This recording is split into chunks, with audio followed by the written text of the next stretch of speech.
ഹൈദരാബാദ് ദാമഗിഡിയിൽ നിർത്തിയിട്ട കാറിൽ കുടുങ്ങിയ കുട്ടികൾ ശ്വാസം മുട്ടി മരിച്ചു. തന്മയശ്രീ, അഭിനയശ്രീ എന്ന 5-6 വയസ്സുള്ള കുട്ടികൾക്കാണ് ദാരുണാന്ത്യമുണ്ടായത്.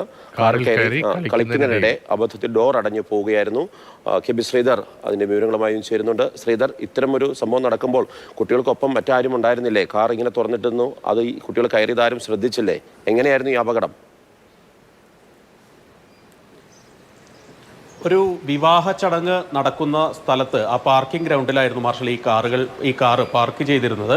എന്നാൽ ഈ കാറിൻ്റെ ഡോറ് ലോക്ക് ചെയ്തിരുന്നില്ല. കുട്ടികൾ അവിടെ ഇവിടെയൊക്കെ ഓടിക്കളിക്കുന്നുണ്ടായിരുന്നു. ഇതിനിടയിൽ ഈ 2 കുട്ടികൾ, അഭിനയശ്രീയും തന്മയശ്രീയും സഹോദരങ്ങളാണ്. ഇവർ ഈ കാറിനുള്ളിൽ കയറി കളിക്കുകയായിരുന്നു. ഇതിനിടയിൽ അബദ്ധത്തിൽ ഡോറ് ലോക്കായി പോയി.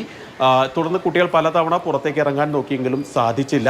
ഇവർ ഈ അകപ്പെട്ട വിവരം മാതാപിതാക്കൾ അറിഞ്ഞതുമില്ല. ഏറെ നേരം കുട്ടികളെ കാണാതായതിനെ തുടർന്ന് ഇവർ നടത്തിയ തിരച്ചിലിലാണ് കാറിനുള്ളിൽ അബോധാവസ്ഥയിൽ കുട്ടികളെ കണ്ടെത്തിയത്. ഉടൻ തന്നെ ആശുപത്രിയിൽ എത്തിച്ചെങ്കിലും ജീവൻ രക്ഷിക്കാനായില്ല. ഏതായാലും പാർക്കിംഗ് ഗ്രൗണ്ടിൽ വെച്ചാണ് ഈ സംഭവം നടന്നുകൊണ്ട് തന്നെ അധികം ആരുടെയും ശ്രദ്ധയിൽപ്പെട്ടില്ല എന്നുള്ളതാണ് ഈ ദാരുണമായ സംഭവത്തിന് കാരണമായത്.